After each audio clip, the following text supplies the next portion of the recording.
This is so exciting. Today we have a woman who I would say is an expert in watering your business. And what do I mean by that is without what she does, we would not have a business at all. What I'm talking about here is sales. Today we have someone who had made more than 1 million in sales and have trained hundred of women to do the same. So I'm so glad to welcome you here, Roya, with me. Roya Shukri, welcome.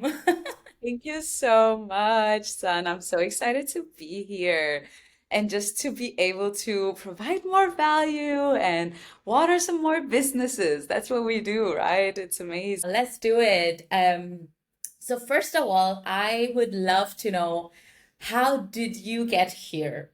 Where are you coming from? How did sales become your way of living? And now you do it so good. So tell us a little about you, your story.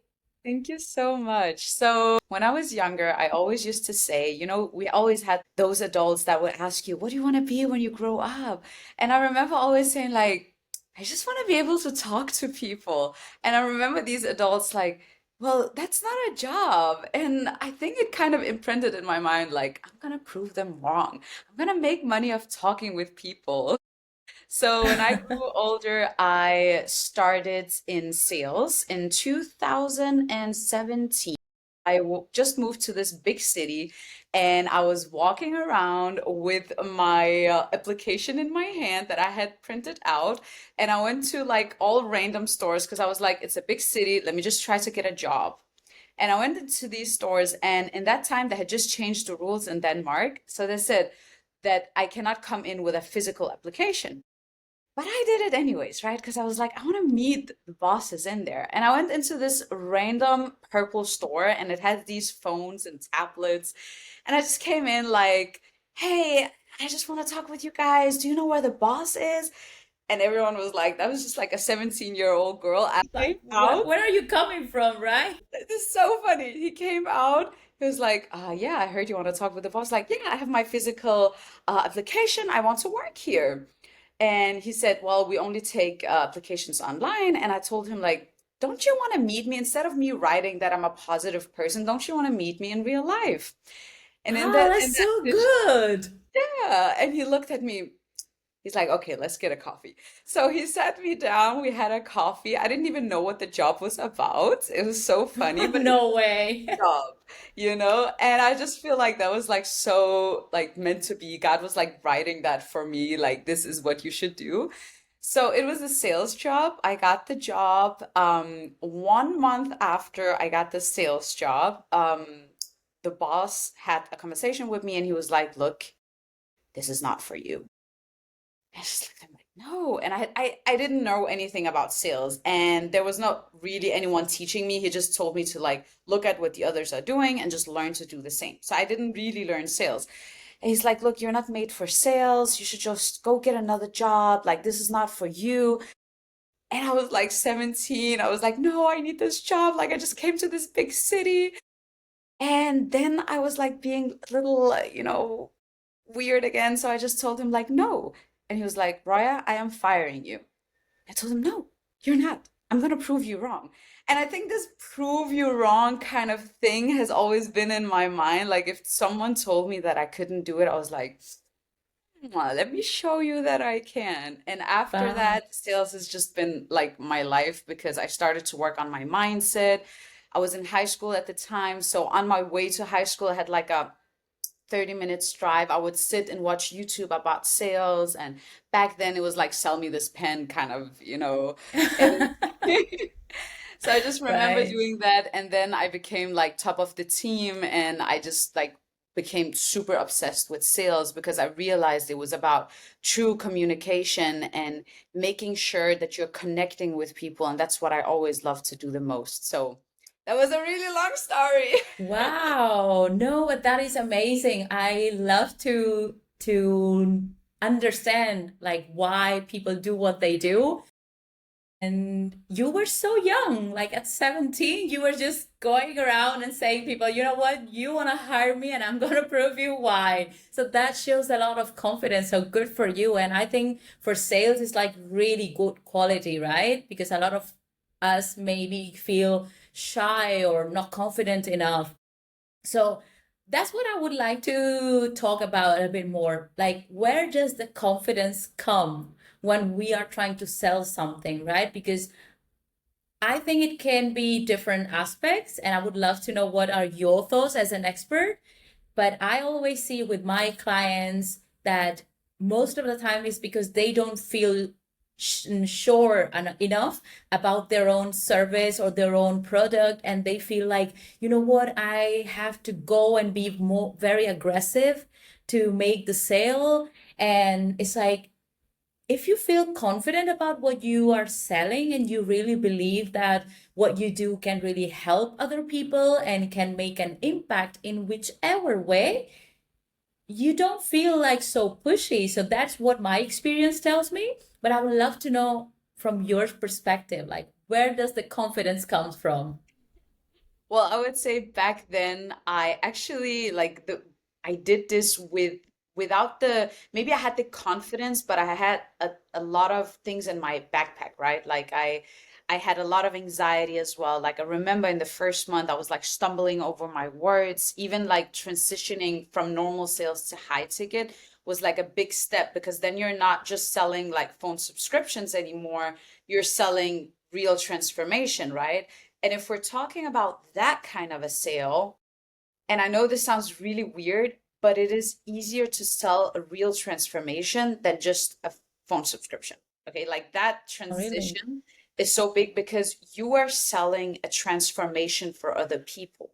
That you cannot put a value onto it. You cannot put a price onto that.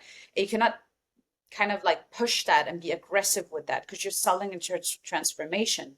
And if you truly have that in your heart, that you're here to create an impact and you're here to showcase that you can take something that most people see as impossible and make it possible for them, then that's the energy you want to bring into every sales call. Then it's not the aggressive, I need to hit the numbers, I need to make some sales. You have to have that connection within what you're selling, right? That doesn't mean you should go and get more experience, because I also meet a lot of women that's like, oh, well, maybe I just don't have the right experience. I don't have enough, like maybe I should be. No.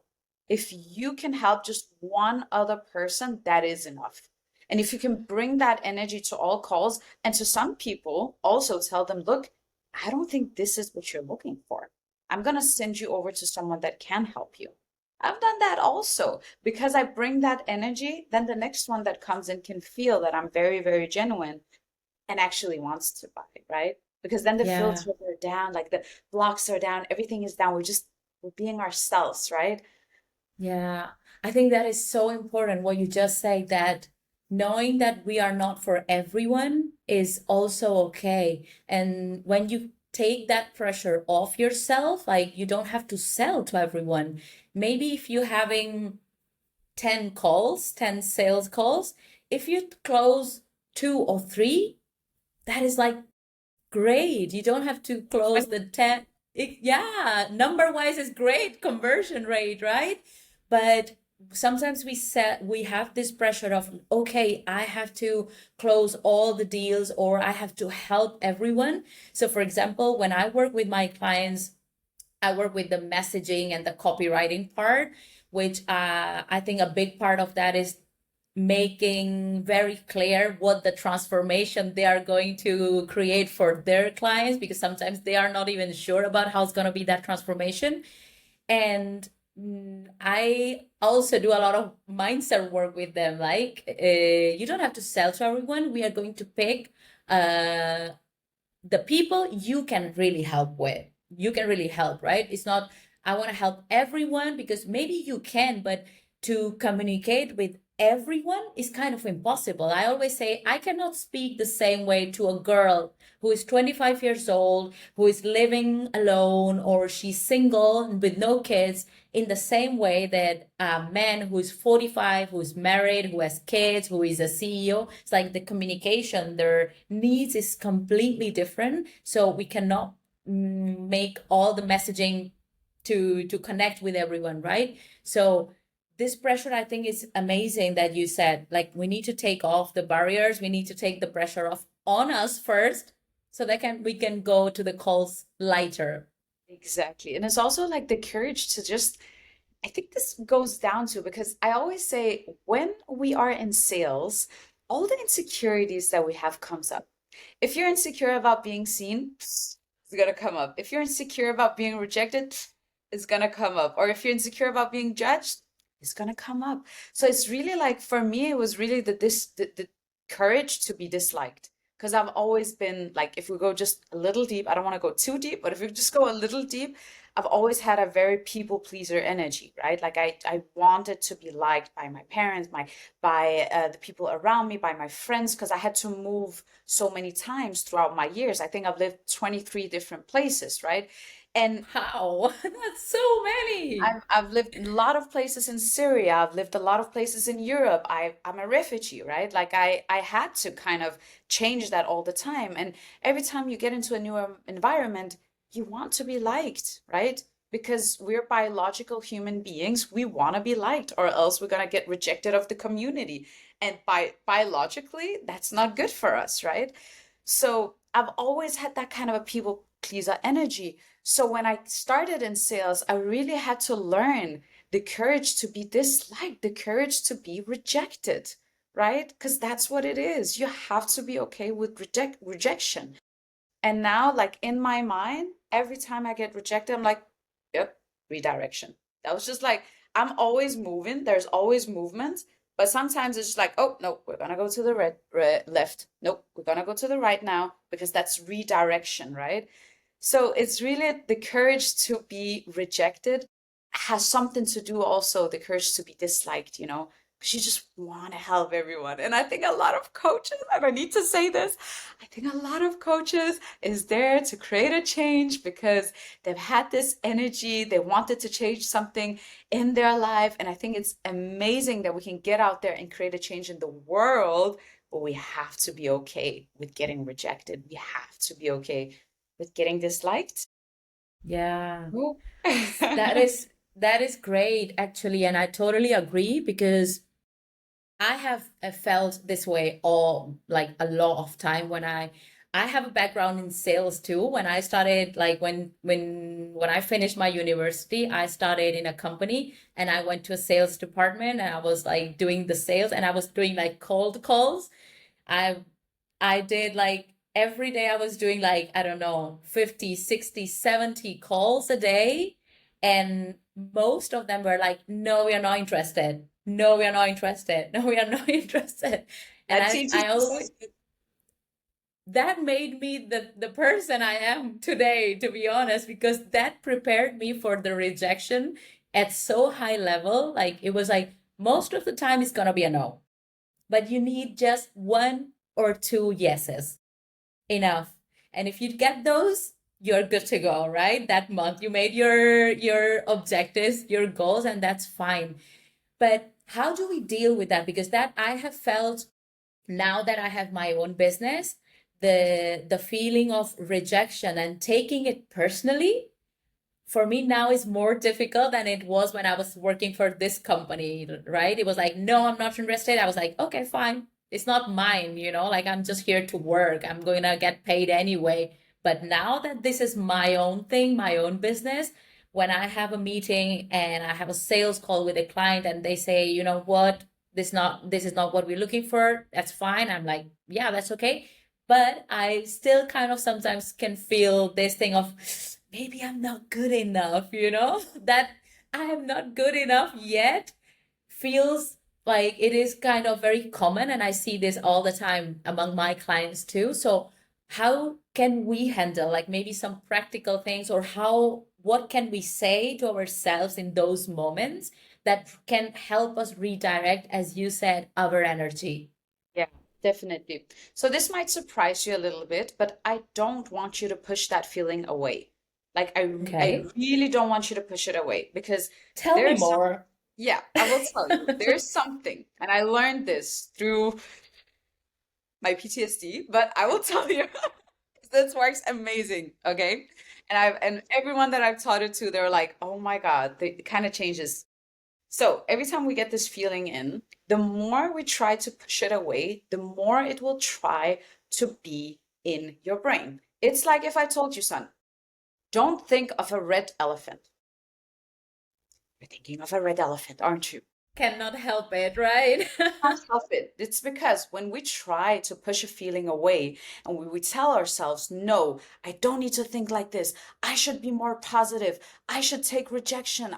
No, you shouldn't anything. A feeling is the most normal thing you can experience in this lifetime, in this time that you have with Earth. Is the feeling of rejection. It's very, very normal. You get all kinds of feelings.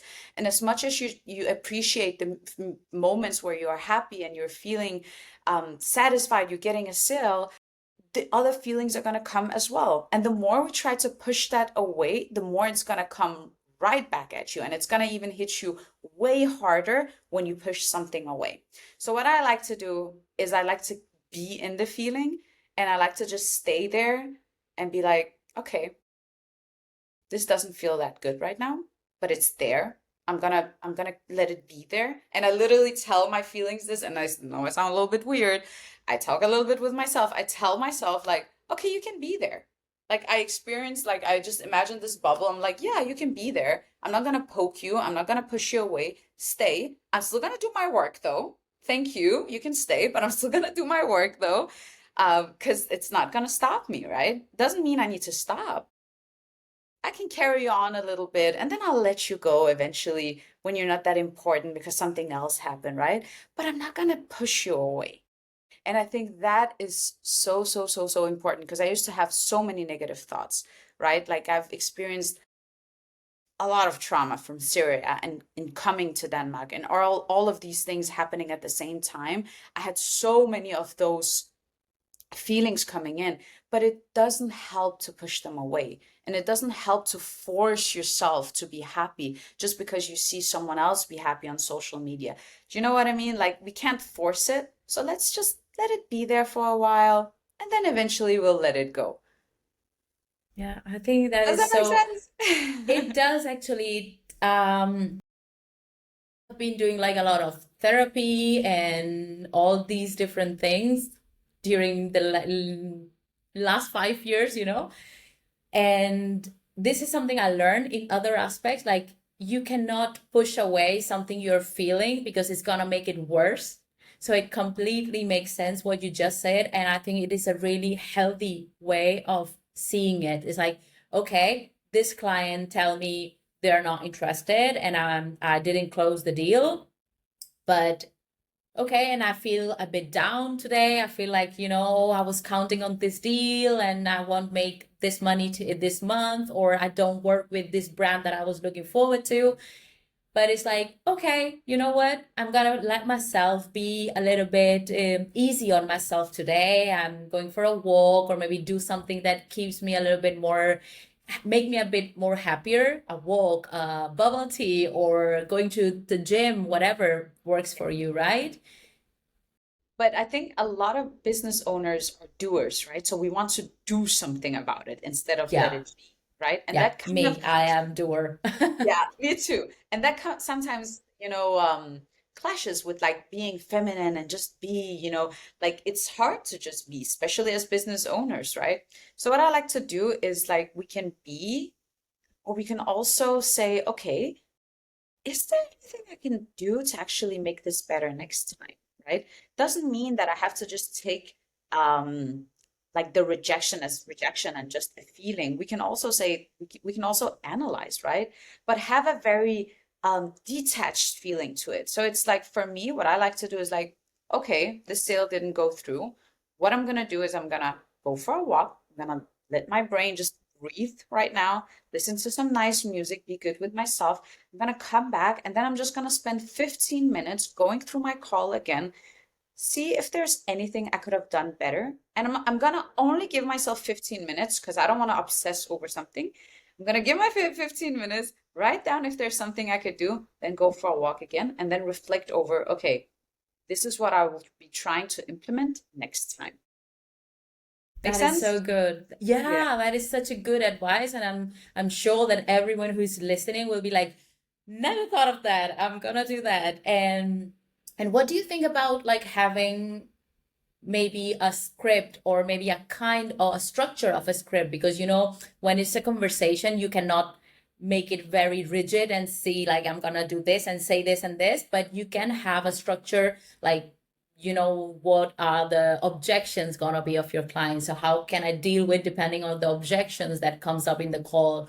Maybe having a script prepared, so you are the one who is leading the conversation, right? It's not like, okay, I do this and then I hand the microphone to you, to the client I'm having this conversation with, and let's see what comes up. So what do you think about the preparation of this sales call or whatever you are, a meeting or whatever it is? What would you recommend to do to prepare ourselves to get there better and feeling more confident and making better chances to close that deal? Yeah. It's always good to have a structure, to have some kind of a script, but you have to know and you have to expect this to from every sales call is that you will never ever follow the precise structure. That's like how it is. Because sometimes you ask about their goal and then they will give you pain, pain, pain, and they will talk, talk, talk, and then they will give you their why, and then they will give you why they want to do this now. And you're like, oh no, but Roya told me that urgencies should be the third one. Oh, like we cannot follow this. So what we need to do is we need to actively listen to what they're saying. So what I like to do is when they're talking, I always tell them like, look, I'm gonna write some notes down just for me to keep track on this. And I just like when I know they're talking, I'm asking about their goal, they're talking about their goal, but suddenly they switch, they talk about their pain, and I just write pain. And I just write under the pain, for example, if they told me they've been doing this for 6 months without me asking how long they've been doing this for, I just write down, been doing it for 6 months. So I know I'm not gonna go to the next question. And the next question is how long have you been wanting this for? Right. Yeah. And it's like the client is gonna feel like, or the prospect are gonna feel like you're not listening because she just told you she's been trying for 6 months and now you're asking her, right? So I like to just kind of write down, but I always have this structure in my head: goal, struggle, urgency. Like always, always, always. Of course, they're going to give you background, they're going to give you all kinds of things, but I just know I want these three things in my head, and that's it. That's what I need from the client. And then there's questions under goal, right? Okay, why do you want this? Right? Where does this coming from? Or struggle, how long have you been struggling with this for? Have you tried other mentors, right? Like there's questions under, but I just know the structure is always, always goal, struggle, urgency. That's Yeah. that's the only three things that I need for me to have a good sales call where I know, okay, no matter what, if it's a yes or no, the client feels heard, understood, and they have a plan. That is so good. That is like gold, what you're telling us, because I feel that most of the time we don't have the clear knowledge about what should be asking. And we Yeah, are more focused on we need to sell. So, and most of the time we are speaking more about our own service that we want to sell them than to listen to them, right? This happens exactly. like a lot of time. Exactly. And I would not talk about any of my services until the very last end. Like I will solely just talk about them, and also like the goal, like go deeper, right? If they say, well, I just want to make a lot of money, because some people will give you very vague answers, right? They will just say, like I've had guys on sales calls be like, yeah, I just want to make more money. Okay, For like what? For exactly. what? What will you So do when you have all this money? Tell me more. exactly. And that's where we talk about the future goal, right? But for me, it's important to know like the really like the bottom of what they want, right? Like the purpose of what they want. And this is the term that I learned from one of my old managers. And he used to be a coach in Cole Gordon's team, which by the way, Cole Gordon is like number one in high ticket. He's the best in the world. Like, and this manager, he told me like, you always have to really get to the bottom of what they want. Don't take a goal just for a goal, right? Like if they say that they want to make more money, why? What does financial freedom mean to them, right? And it's usually always financial freedom, location freedom, time freedom. It's always these things, but what does it mean for them? Oh, Raya, well, it means that I can be able to travel the world and with my kids, and I want to be able to have a good family. I want to be a good mom. Whoa, okay. Being a good mom, that's something you can pay for. Like, with this mentorship, you're actually going to become a better mom from having time and location freedom. Then you see like the goal becomes so much more valuable and heavy than the price. Then 5,000 is nothing. If I can become Yeah. a better mom, if I can get to travel the world, and that's what we're going to help you with, and 5,000 is almost nothing, right? Do you see what I mean? Of course, it's still money, it's an investment, all these things, and we'll figure that out. But the purpose, like the bottom of the goal, is the most important. Yeah, that's so true. I read this in a book like 4 or 5 years ago when I started my business about copywriting, and it was like you need to go like 7 levels deep into why they want what they want. It's like, okay, I want to make more money. It's like, okay, why do you want to make more money, right? Because then I will have more freedom. Okay, and why it is important for you to have freedom? And then you have to go like 7 levels deep until they tell you the real emotional reason that will they are trying to achieve with this course or this service or this program. And I think sometimes even for the prospect or for the clients we have on the other side, is not maybe even for them easy to see why they want it, right? Because they are more like, yeah, I want more money because I want to live easy. I want to do whatever I want, right? But if you, as a person who are trying to help them discover that too, like, okay, what would that mean to you? How would your life be if you achieve this goal that you are sharing with me? That will actually create a connection with you too, right? Because they will feel like, oh my God, yeah, that would be so amazing if I get that. And then they will feel like, this person know what she's talking about, right? She knows, she take off. It's like kind of a therapist. You are working with them and getting all this deep information.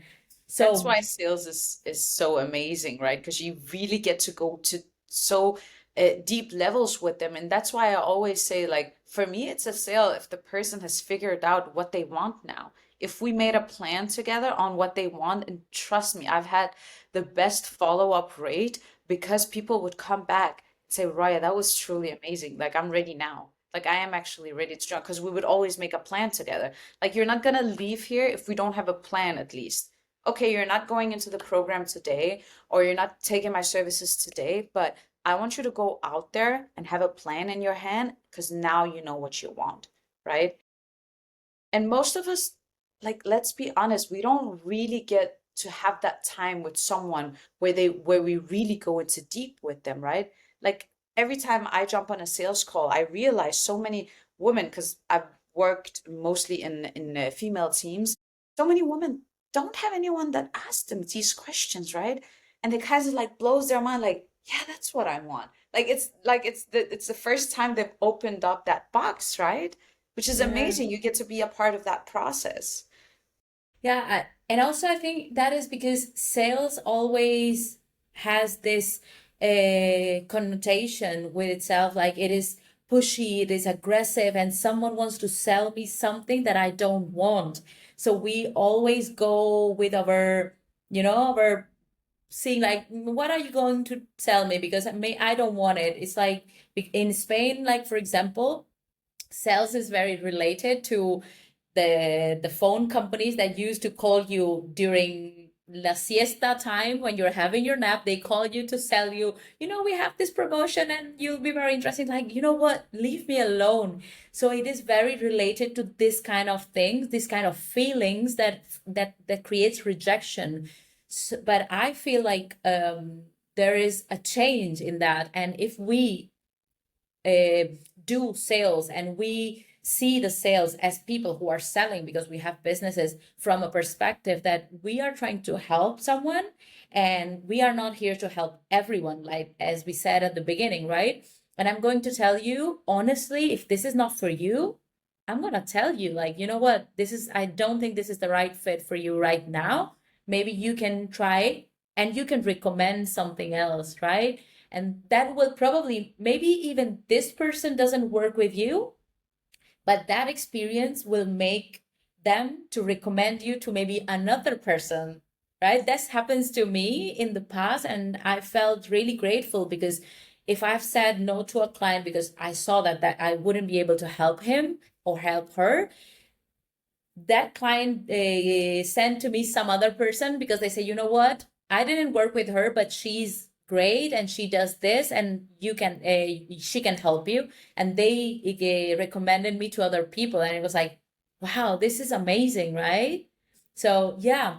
And another thing that happens a lot with the in the sales area is like, okay, we are constantly giving free value, right? From our content on Instagram and everything.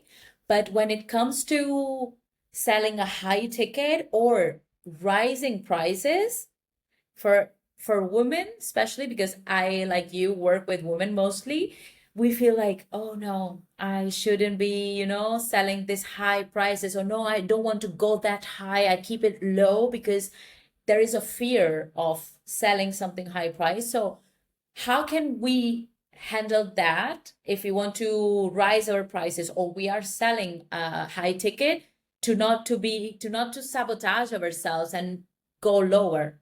Yeah, yeah, definitely. First of all, I think it's amazing that we can like provide a lot of free value out there, because I know so many people will really benefit of that, and that's what I always think, like how can I create the most impact for the most people, right? But look at it like this. If a client actually paid you a higher price, you would have more resources to create even more benefit for that client. That client will give you better testimonials. You can build this kind of impact for other clients too, right? Like the higher the price, the more resources you actually have to give them. So I just think I don't think, well, I need to raise my prices because I need to make more money. It's like, no, I can make more impact for this woman. I can take her on a retreat. I can transform her whole life. I can be the reason that she starts to see sales as something completely different now, and she starts to make more money in her business. Like if she can get in, pay 10,000 and get out making 40,000 a month, that is that is absolutely amazing, right? And why could we do this? Why could she make 40,000? Well, with those 10,000 she gave me, I had more resources to create an even better experience for her. I can take her on a retreat. I can invite a guest. I can make these mastermind calls with her. Like I can make it really beautiful and special. And if there's something women are good at, is making things beautiful and making things special.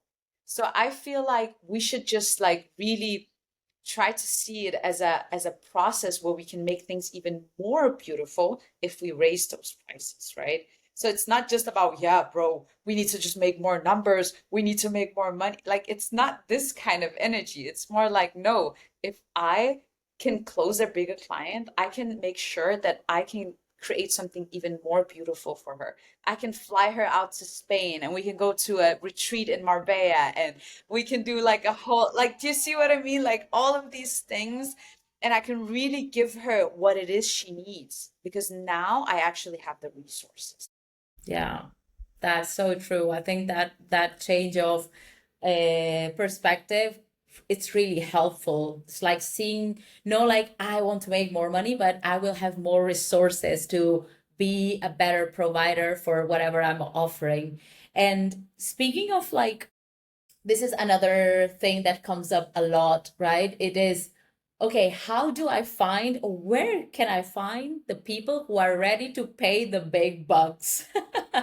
Where are these women who are ready here with the 10,000 euros? And they're like, yeah, when do we start, right? Because I used to have, when I started my business 5 years ago, I used to have this feeling that I think like most women has. No, people don't want to pay a lot of money. People want the cheap things. So I started charging like 800 euros for a copy for a website, right? Because I was like, no, no, no one's gonna pay me more than this. And when I started to grow, then I was like, yeah, no, there are people who are paying. There was a woman who paid me 5,000 euros 3 years ago, and it was like, what? And the first time I made my first 5,000 euro for a single client, I was like, I cannot believe it. Like, and she was like, okay, yeah, that's fine. Let me know when we start. No objections, no, like, oh no, but this is expensive. I can do it cheaper. Nothing. And I was like, oh my God, my ideal, my dream client exists. And she's out there with the money, start waiting for me to go there, see, this is what can we do together. Let's do it, right? So where do we find, or where do we have to look for these kind of clients who are ready and they have the right mindset too? They're ready to invest in their brands. Yeah. Sorry about the noise in the background. There you go. Okay. First of all, is a lot to do with your own mindset. Are you someone that values something long term, or are you someone that values something short term? And this is like, I feel like this is the first step into money mindset, right? And I asked my friend the other day, I told her, like, what is the one thing you think I am really good at talking about? She was like, money mindset. You changed my mindset when it comes to money. Because she said, like, you're an actual believer that money will come to you when you invest in something good, right? And if I had $10, I would spend $8 or $9 in investing in myself. And then those $1 to $2 maybe investing in some food. And I know this sounds really, really weird, or like, Roya, are you crazy? But if you really believe in long-term investments and you start to think in those ways, first of all, that long-term is important for you. I know for people in my age and maybe a little bit younger, because we are experiencing a lot of short-term dopamine, we tend to think short term and we tend to invest short term, and we don't even think long-term vision, right? Because everything in our society now, guess what? It's made for you to think dopamine, dopamine, dopamine, right? Like everywhere you go, there's dopamine in our food. We eat processed food that gives us dopamine right away and takes our energy away. So this is a whole nother topic, but it's just like thinking long term. Start to think like a person that doesn't get dopamine right away is like the first step. Because when you start to believe it yourself, you also start to believe, no, this is a long-term thing. If a client pays me more, I'm gonna give more value, right? If a client is willing to go to this partnership with me, we're gonna have a partnership together, right? So I think that's like the first like step into this world of start to think raising your prices, right? To start to think to have high ticket offers is when you actually yourself believe that long term is good and high ticket is good, right? Because I remember the first time I had to invest in a course, I was like,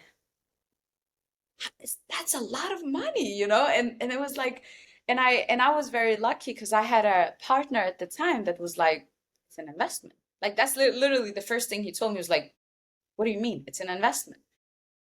And I was like, yeah, True. but I don't have that money right now. But he said, and then he said, well, you can make that money with 10 times more if you put in the investment, And he looked at me like I was the weird one. I was like, no, you're the weird one. And I think like thinking about this like again and again made me start to realize, no, I want to invest in myself.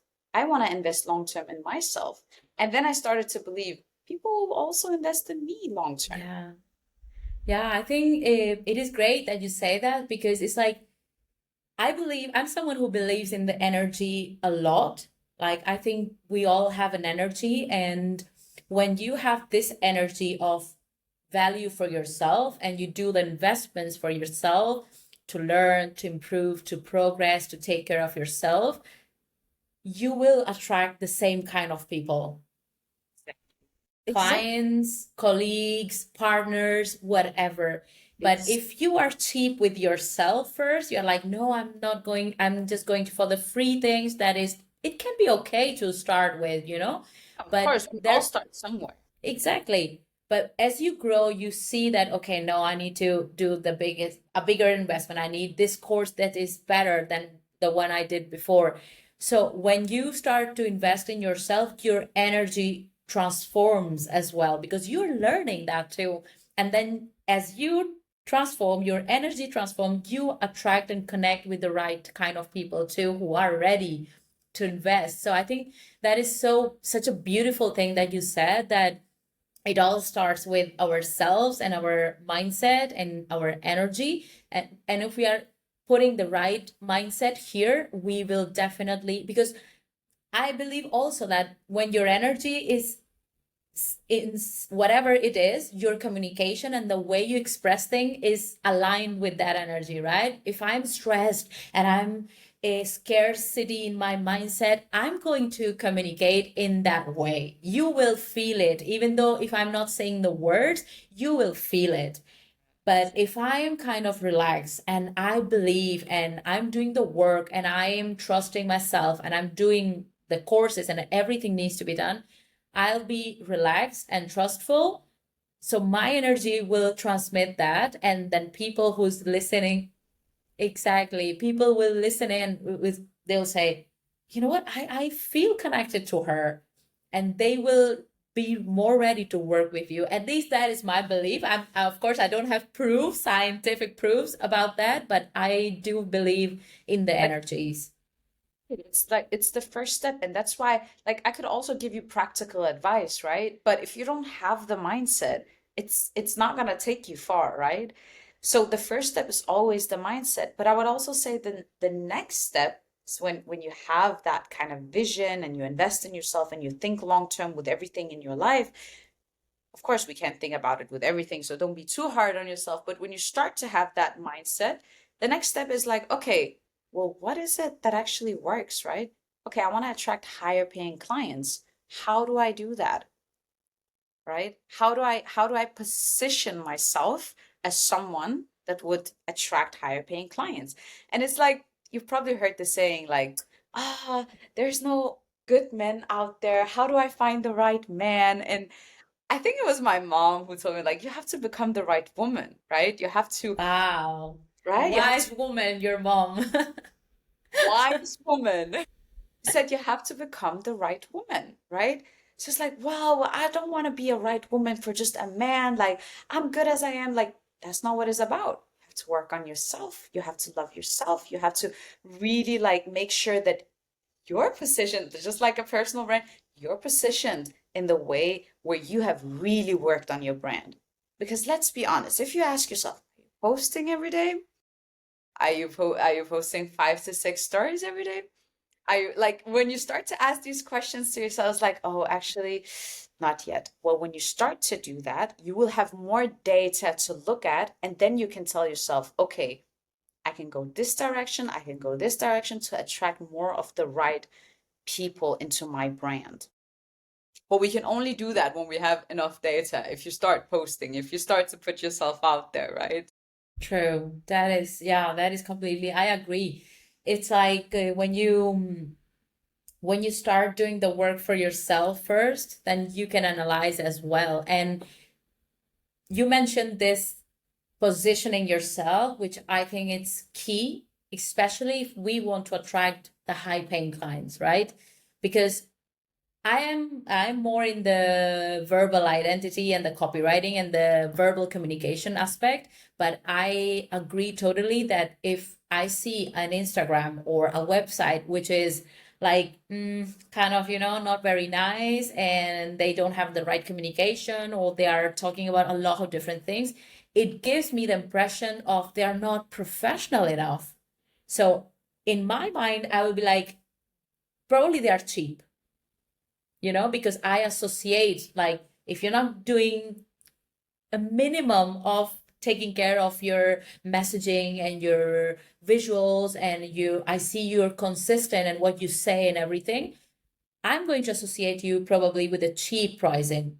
But if I go to a website or a Instagram account and I see, it's like, wow, this person is really professional. And by professional, I want to make clear that I don't mean suit, coat, very formal, not at all. That is old school. We Professional is not that anymore. Professional can be anyone who knows what is talking about. Exactly. It doesn't matter like how. Yeah, yeah. It's like you don't want to get your I get my nails done a lot, but I don't want to get my nails done in a hair salon that does everything. Like they do everything. They will Yeah. they will do your brows, they will do your hair, they will do your feet, they will do uh, facials and everything. I'm like, one person or maybe two, three person cannot do everything, Yeah. So I'm not gonna trust them with this one. But I like a specialist, right? There is there's one thing you can be known for, and then you can do other services as well, which is fine. But I want to know the thing that you're really, really, really good at, because that's what I'm gonna trust you with, right? Yeah. That's what I'm gonna that's what I'm gonna put my power in. If you look at other brands, they're all known for something, right? They all know like for this one key thing that they're really good at. And of course they have other services too, but we trust them because we know that one thing. And that one thing is probably your unfair advantage somewhere, right? It's like the thing that you're specifically good at. Yeah, completely. And that's what I say to my clients all the time. Like, what is the area you want to be seen the expert of? You cannot be Exactly. the expert of everything, even though if you can help them, especially when I work with coaches, they're like, Yeah. yeah, I can help her. I can help my clients with the relationships and the trauma and the professional and it's like, yeah, I hear you, but we cannot position you as expert in everything. And I always tell them this example. I say, okay, imagine that you have a heart problem. Who will you go to see? What doctor? You will go to see a heart specialist, a cardiologist, or you will go to the general doctor who can see your knee, your hair, your eyes, which one will you trust more? Yeah, it's like, yeah, you'll go to the cardiologist because you know that he knows everything about heart, and you want Yes. someone who knows because that's a serious problem we have here, right? So Yeah. in brands and business, I think we have to see it in the same way. Like, where do you want to position yourself? So people, when they speak about, like, I don't know, sales, high ticket sales, Roya, I'm gonna go to her because she's the one, right? There will be more people, but I'll go to her. At least I'll have this meeting with her, or communication or copywriting. I want to go to soon. I want to see what she can offer me, right? Because I don't want to be expert in everything. And I remember at the beginning, a lot of people will come to me and say, Are you like a marketing agency, right? You can build me a brand, a website, and you can do the ads, and you can do everything and manage my account on Instagram." I was like, no, I just can write for you. That's all I'm gonna do. I can maybe collaborate with other, like, community manager or a a website builder, and I do that a lot. I have team members that they do different things, but I am the expert in communication. I don't want to learn how to build a website or how to run ads. That's not my area, and I'm gonna go mad if I want to learn about every single thing. And as a strategic point of view, as a brand and business, it is much easier to position you in a specific area than to position you in everything that you want to be positioned for, right? So I think that is so, so important that you say here. Um, and like, to just finishing our interview, that I think it's been so, so good. You've given us so much value and so much practical things that we can do. I have this last question, that sometimes sales can feel like constant pitching, right? If we are in a situation that we are not getting leads enough, or we are posting and doing all the things right, like posting content and doing everything that we've been taught, and we are not having the right leads or not enough, what would you recommend to get more qualified leads for us to have more qualified sales calls and, of course, then sales too? Is there anything that you would recommend? Yeah, so the first thing I would say is do your research. And when I say research, I don't mean like research other brands and try to get help. That I mean like research your own posting. So let's say you have been consistent every single day, you've been posting, you post your stories, like you're out there, right? But you're still not getting the right leads in. I would go back and I would research when was the last time you had a good lead in, right? When was the last time this post got a lot of views? When was the last time you see, okay, this view actually, because sometimes the post that gets you qualifying leads are not necessarily the post with the most views, right? So it's like, okay, how can I make sure that I can implement the both? Because we also do need the views, right? We need more eyeballs on our brand overall, right? So how can I go back and take a research of what I've done and say, okay, what has worked here? How can I repurpose that into new content, right? How can I make this more authentic? Or how can I say this?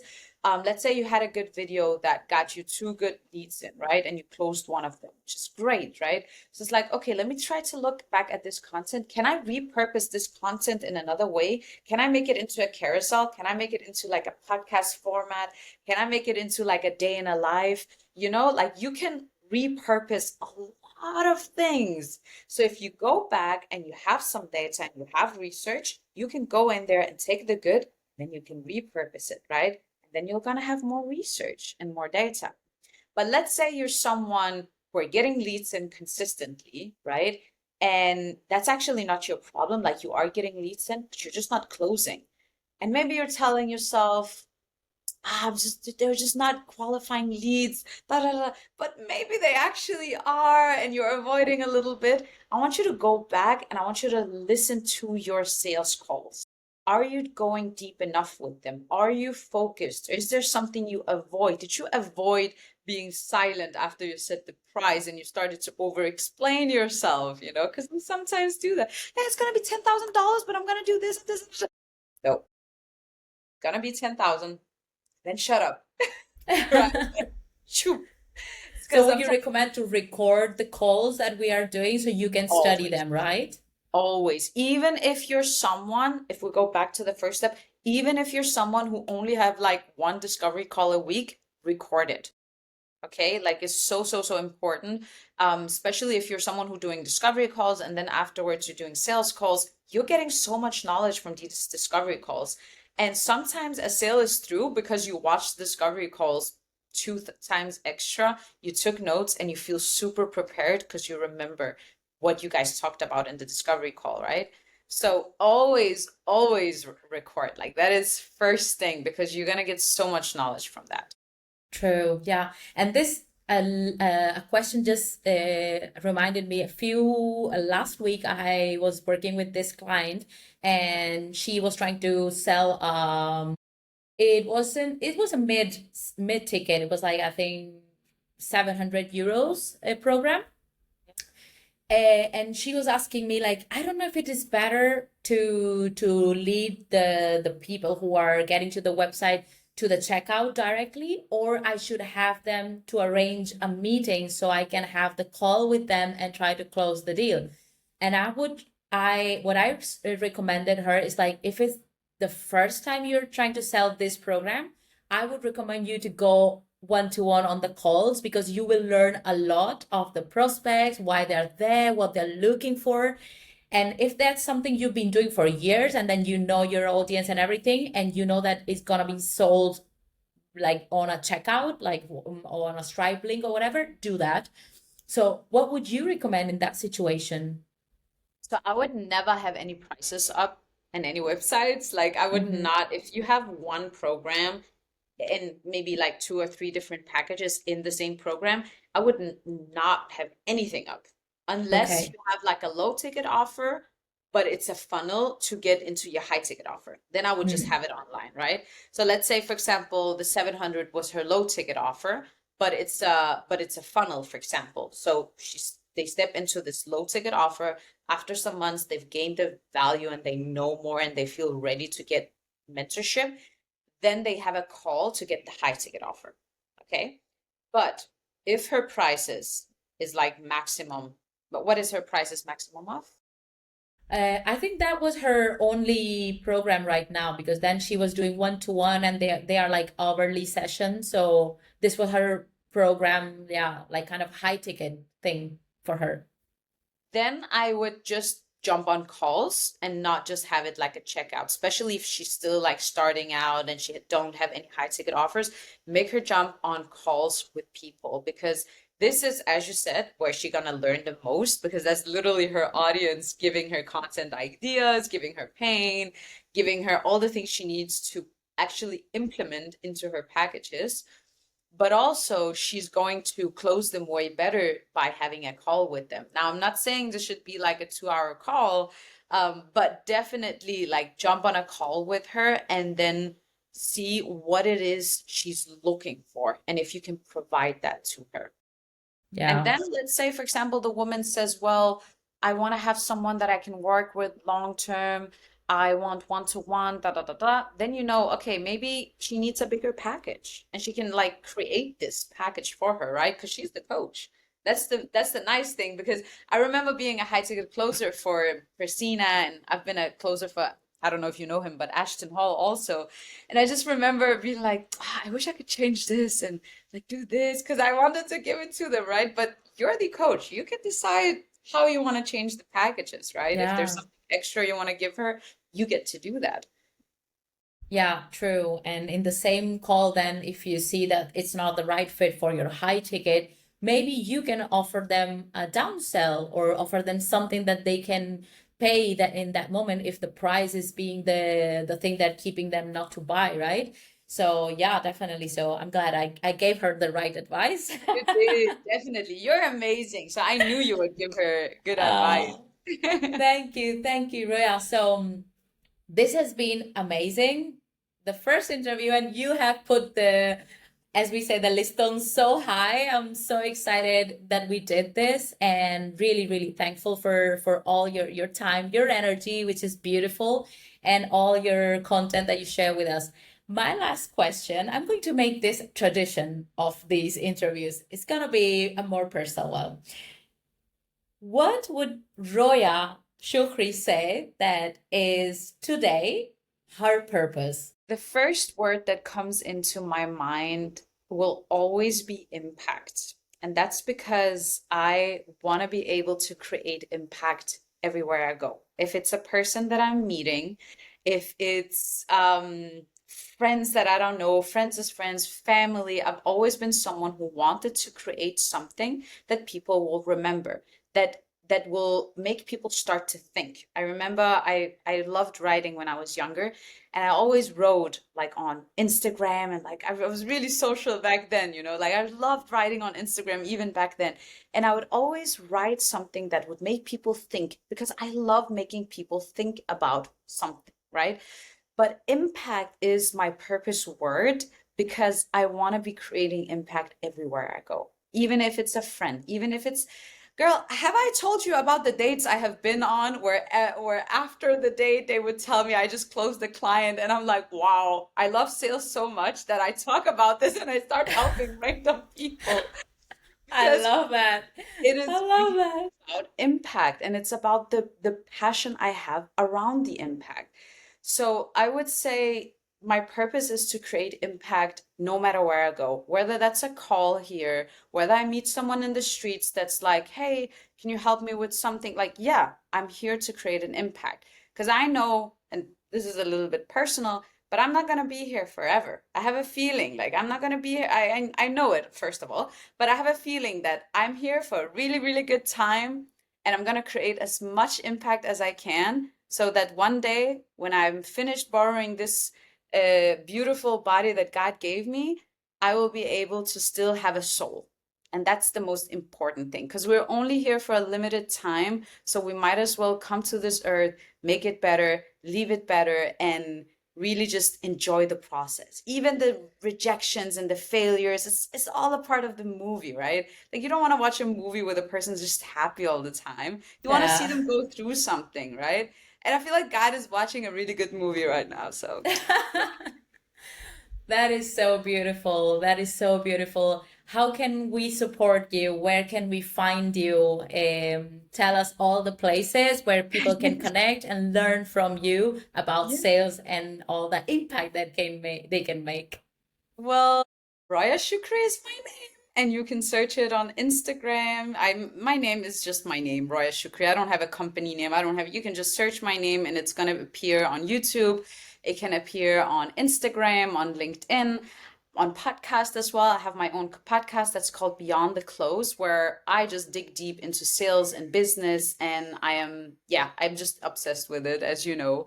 But and if anyone needs any help, they can just DM me. Like I always take time every day to open DMs and messages. If someone needs help, I'm there with my voice notes and I sending can all the say help. that it is true because I DM'd you and you were like, yeah, of course, let's do this. So, of course, we'll put all the links below this video so you can check Roya's Instagram and connect with her wherever you guys need to. And again, thank you, thank you, thank you so much. This has been amazing. And I wish you all the best in your purpose, in your impact. And I'm sure we'll be doing a lot of things together soon. Yes, I'm gonna have you on my podcast too. I'm ready for it. Let's do it. Good. Thank Thank you so, you. so much. And thank you for creating so much impact as well. I really appreciate it. And I just know so many people, so many women are getting your help and they're appreciating it. I can feel it in your energy. So thank you for Oh, bringing your energy as well. thank you. Thank you. Thank you. I'll see you all soon. See See ya. you. Bye.